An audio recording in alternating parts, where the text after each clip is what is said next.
जय हिंद दोस्तों, आप सभी का स्वागत है एग्जाम पुल में। दोस्तों, आज का जो हमारा टॉपिक है सीटेट एग्जाम 2023 जो पेपर हो रहा है उसके लिए हम महत्वपूर्ण 40 प्रश्न लेके आए हैं जो एग्जाम की दृष्टि से बहुत इंपॉर्टेंट है। हम उसी प्रकार क्वेश्चन सेलेक्ट करके लाए हैं जिस तरह पूछे जा रहे हैं। दोस्तों, आज 2 जनवरी है और सीटेट का कोई एग्जाम नहीं है।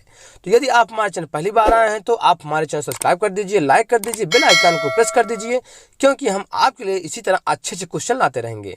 तो ठीक दोस्तों, चलते हैं टॉपिक तरफ। हम पहला प्रश्न देखिए, अपनी कक्षा के बच्चों में समाजीकरण की प्रक्रिया को तेज करने के लिए शिक्षक को अपना बर्ताव कैसा रखना चाहिए। मतलब जो शिक्षक है तो बच्चों के प्रति उसका बर्ताव कैसा रखना चाहिए समाजीकरण की प्रक्रिया को तेज करने के लिए। तो बच्चों के प्रति स्नेह और सहानुभूति जैसा बर्ताव करना चाहिए। अगला प्रश्न देखिए, शिक्षण सहायक सामग्री। तो शिक्षण सहायक सामग्री क्या करते हैं? ज्ञान को स्थायित्व प्रदान करते हैं। और देखिए क्या करते हैं, शिक्षण शैली में रोचकता उत्पन्न करते हैं। और भी देखिए, भाषा संबंधी कठिनाइयों को दूर करते हैं। देखिए, जब 4 ऑप्शन वाला रहेगा उस इसमें से एक दिया रहेगा तो आप जो है तीनों में से इसमें से कोई एक उसमें रहेगा तो आप उसी को टिक मार दीजिएगा। और देखिए जो अगला प्रश्न है, तीसरा प्रश्न, कोहलबर्ग के अनुसार सही और गलत के प्रश्न के बारे में निर्णय लेने में शामिल चिंतन प्रक्रिया को कहा जाता है। तो क्या कहा जाता है? नैतिक तर्कड़ा कहा जाता है। अगला क्वेश्चन देखिए, जो चौथा प्रश्न है, भाषा का प्राथमिक कौशल है। तो जो अगला प्रश्न, भाषा का प्राथमिक कौशल है। तो भाषा का प्राथमिक कौशल क्या है? सुनना और बोलना। देखिए, भाषा के 4 कौशल होते हैं। भाषा के 4 कौशल, सुनना, बोलना, पढ़ना, लिखना। तो भाषा के जो प्राथमिक कौशल है सुनना और बोलना है, कई बार एग्जाम में पूछा जा चुका है। अगला प्रश्न, पाठ में दिए गए चित्रों का उद्देश्य होता है। तो पाठ में दिए गए जो चित्र होते हैं उसका उद्देश्य क्या होता है? चित्र अमूर्त संकल्पनाओं को समझने में सहायता करते हैं। अगला प्रश्न देखिए, प्रश्न पूछना, प्रतिक्रिया व्यक्त करना, परिचर्चा में भाग लेना वर्णन करता है। तो किसका वर्णन करता है? भाषा सीखने सिखाने तथा आकलन के तरीके का वर्णन करता है। और देखिए जो 8वां प्रश्न है, अधिगम अंतरण से क्या तात्पर्य है? तो अधिगम अंतरण से क्या तात्पर्य है? किसी पूर्व ज्ञान के आधार पर नए ज्ञान को सीखना ही अधिगम अंतरण कहलाता है। और देखिए जो 9वां प्रश्न है, लिखना, पढ़ना और बोलने संबंधी विकार को क्या कहते हैं? तो लिखना, पढ़ना और बोलने संबंधी विकार को डिस्प्रैक्सिया कहते हैं। डिस्प्रैक्सिया कहते हैं, ये भी जो है पूछा जा चुका है। और देखिए इससे संबंधित कुछ विकार, गणितीय संबंधी विकार को डिस्कैल्कुलिया कहते हैं। गणितीय संबंधी जो विकार होता है डिस्कैल्कुलिया कहते हैं। और पढ़ने संबंधी विकार को डिसलेक्सिया कहते हैं। डिसलेक्सिया कहते हैं। और लिखने संबंधी विकार को डिस्ग्राफिया कहते हैं। अगला क्वेश्चन देखिए, प्रगतिशील शिक्षा के जनक कौन है? तो प्रगतिशील शिक्षा के जनक जॉन डीवी हैं। और देखिए जो अगला प्रश्न 11वां प्रश्न है, चांगपा जनजाति किस राज्य में मुख्यतः पाई जाती है? मुख्यतः पाई जाती है। तो जो चांगपा जनजाति है मुख्य रूप से लद्दाख में पाई जाती है। देखिए सीटेट में जनजाति से प्रश्न आते हैं सही जोड़ मिलान करने के लिए। तो गद्दी जो जनजाति है हिमाचल प्रदेश में पाई जाती है। और टोडा जो जनजाति होती है तमिलनाडु में पाई जाती है। और सहरिया जो जनजाति होती है मुख्य रूप से मध्य प्रदेश में पाई जाती है। और बक्करवाल जो जनजाति होती है जम्मू कश्मीर में पाई जाती है। और देखिए जो अगला प्रश्न है, तीसरी कक्षा में पढ़ने वाली अंशिका अक्सर सा को, ये सा जो है सा को सा कहती है। तो भाषा शिक्षक होने के नाते आप क्या करेंगे? तो आपको क्या करना चाहिए? वह जब भी सा को सा कहेगी तो उसे रोकेंगे ताकि उसमें सुधार हो सके। अगला प्रश्न, तेलुगु भाषा मुख्यतः किस राज्य में बोली जाती है? तो किस राज्य में बोली जाती है? आंध्र प्रदेश और तेलंगाना राज्य में बोली जाती है। और मलयालम भाषा केरल राज्य में बोली जाती है। और मैथिली जो है बिहार राज्य में बोली जाती है। और देखिए अगला प्रश्न, जो बच्चे सुन नहीं सकते, ये भी कई बार एग्जाम में पूछा है, जो बच्चे सुन नहीं सकते वह भाषा का प्रयोग लिखित रूप में कर सकते हैं। ठीक है।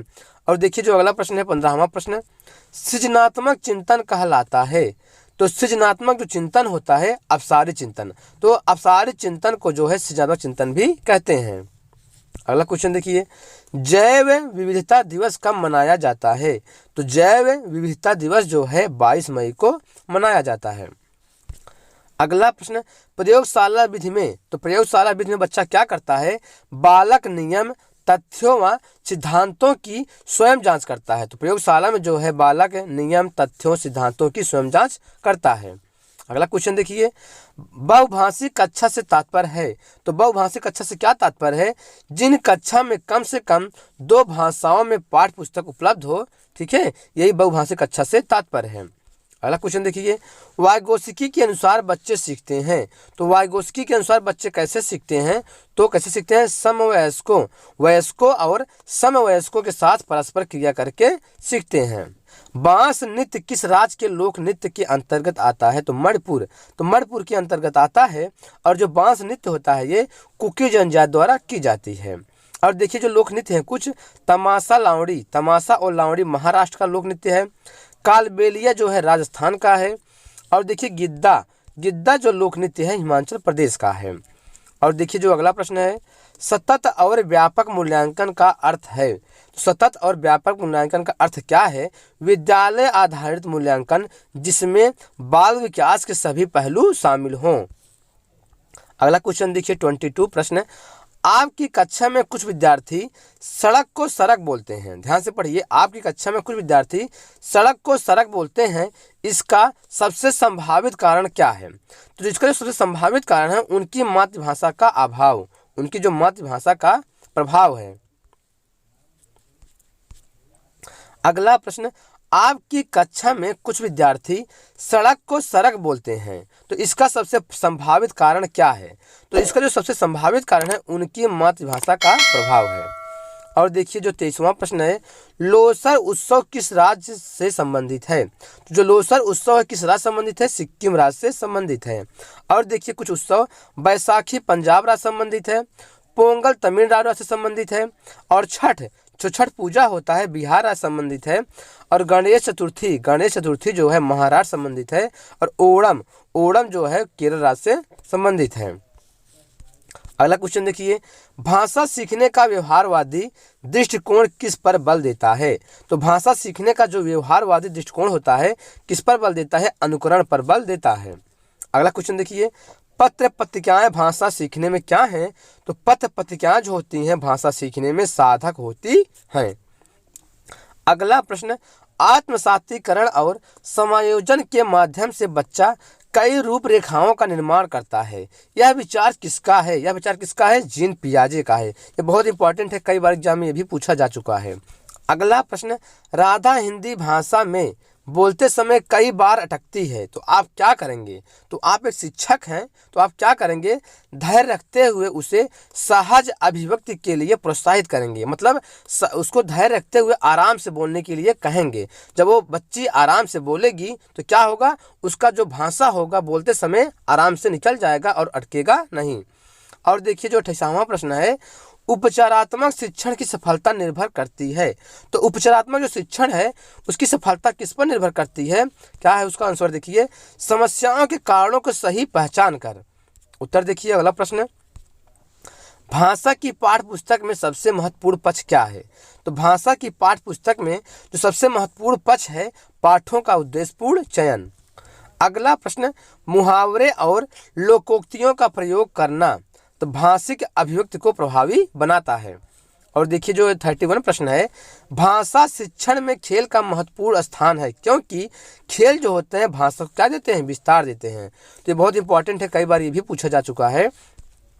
अगला प्रश्न, भाषा की शिक्षिका होने के नाते व्याकरण पढ़ाते हुए आपका उद्देश्य होगा। तो आपका उद्देश्य क्या होगा, कक्षा में यदि आप भाषा व्याकरण पढ़ा रहे हैं तो उद्देश्य क्या होना चाहिए, भाषा का शुद्ध प्रयोग करना सिखाना। और देखिए जो अगला प्रश्न है, किसी भी भाषा पर अधिकार प्राप्त करने के लिए सबसे महत्वपूर्ण है। तो किसी भी भाषा पर अधिकार प्राप्त करने के लिए सबसे महत्वपूर्ण पक्ष क्या है, उस भाषा का अधिक से अधिक क्या करें, प्रयोग करने। आप उस भाषा का जितना अधिक से अधिक प्रयोग करेंगे उस भाषा पर आपका अधिकार प्राप्त हो जाएगा। अगला क्वेश्चन देखिए, उदाहरण देकर नियमों का निर्धारण किया जाता है। तो उदाहरण देकर जो नियमों का निर्धारण किया जाता है किस विधि में, आगमन से निगमन की ओर नियम में।